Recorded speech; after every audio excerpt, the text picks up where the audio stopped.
Hey, the name is Kris Barocsi. Welcome to Gear Corner. You should watch this video before you go and buy the newest, definitely hyped, high-end reverb pedal. Many think it's gonna be a very similar pedal to all the other super reverbs, and they might be surprised, maybe even disappointed, depending on which features they want to get from it. Today, I want to talk about the golden reverberator from Universal Audio.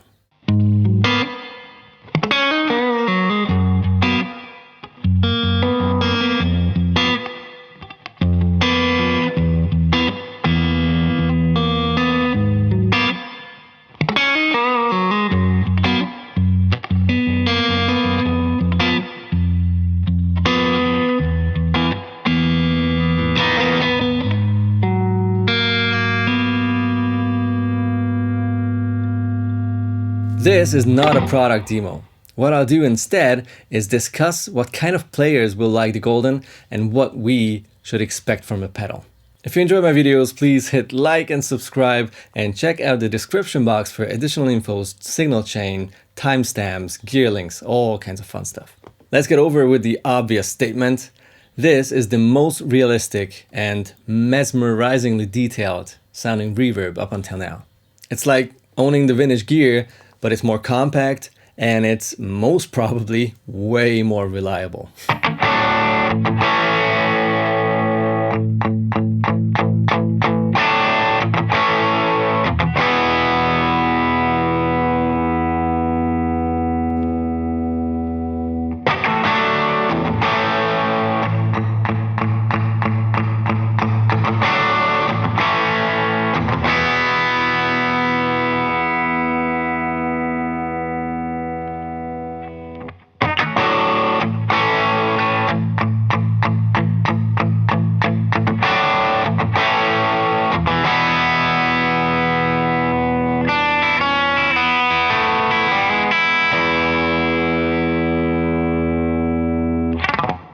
The Golden is basically a studio rack effect in a pedal format. That's the kind of tonal quality you should imagine getting from it. It has a modern, super powerful dual DSP design, but they didn't go for all the flexibility in the world. They used all that power to get the most realistic emulation of real reverb units.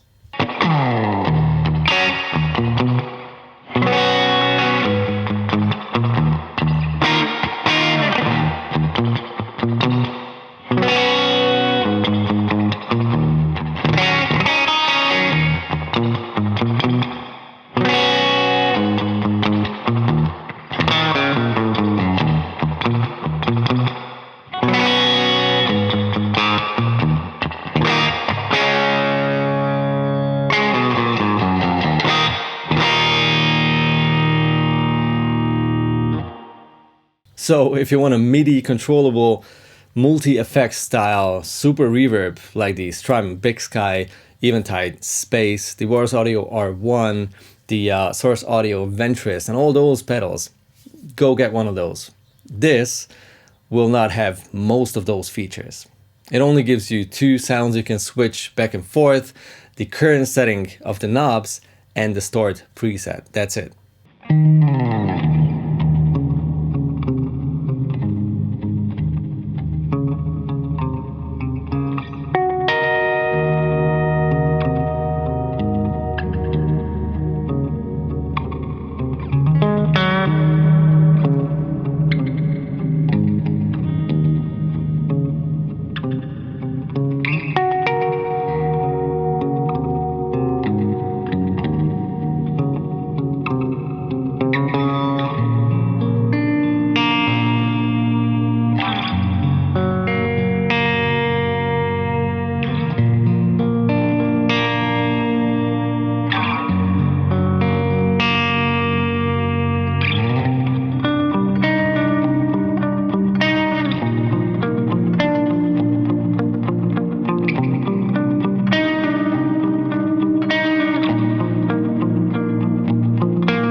Which brings me to the question, what kind of player will not be disappointed about the lack of flexibility and will love the Golden?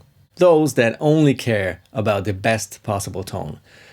Picky people who do not accept tonal compromises and don't want to have tons of effects and fancy features on board they know they will never use.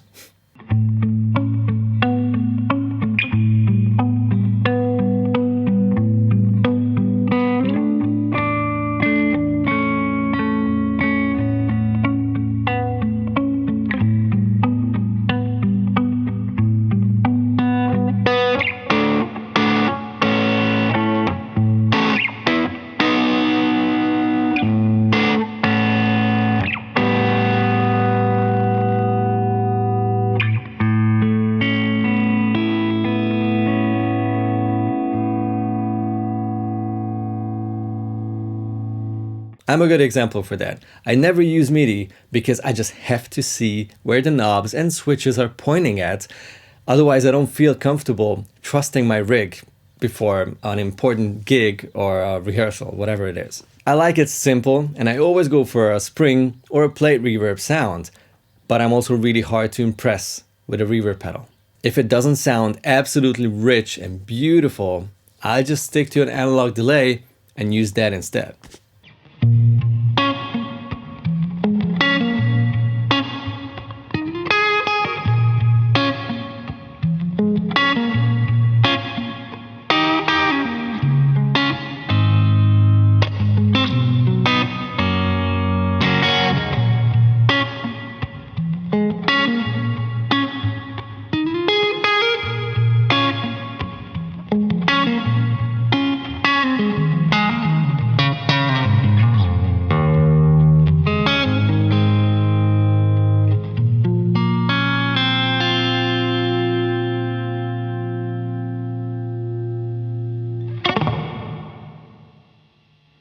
So what this pedal is a vintage flavored, relatively simple gear in the modern digital world. Less is more. It's definitely not for the regular digital gear buyer. It's more for people who, who prefer classic recordings. Let me put it this way. If the Strymon Big Sky, the Walrus Audio R1, the Eventide Space, the Source Audio Ventris, and all those pedals, the Empress Reverb, what a great reverb too. If all those are an Ibanez AZ model, then the Golden is a Fender Strat reissue. I think that explains this reverb pretty well.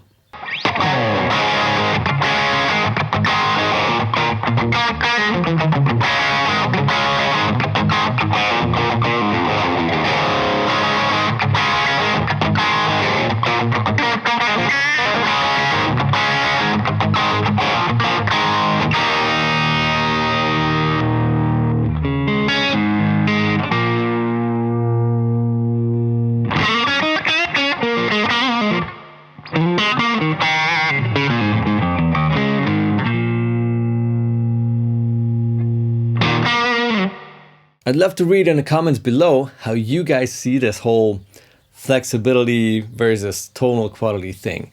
Is flexibility more important to you than having that last 5 or 10% of tone?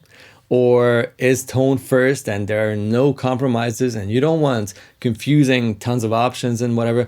I'd love to see this because, as always, there's no right or wrong.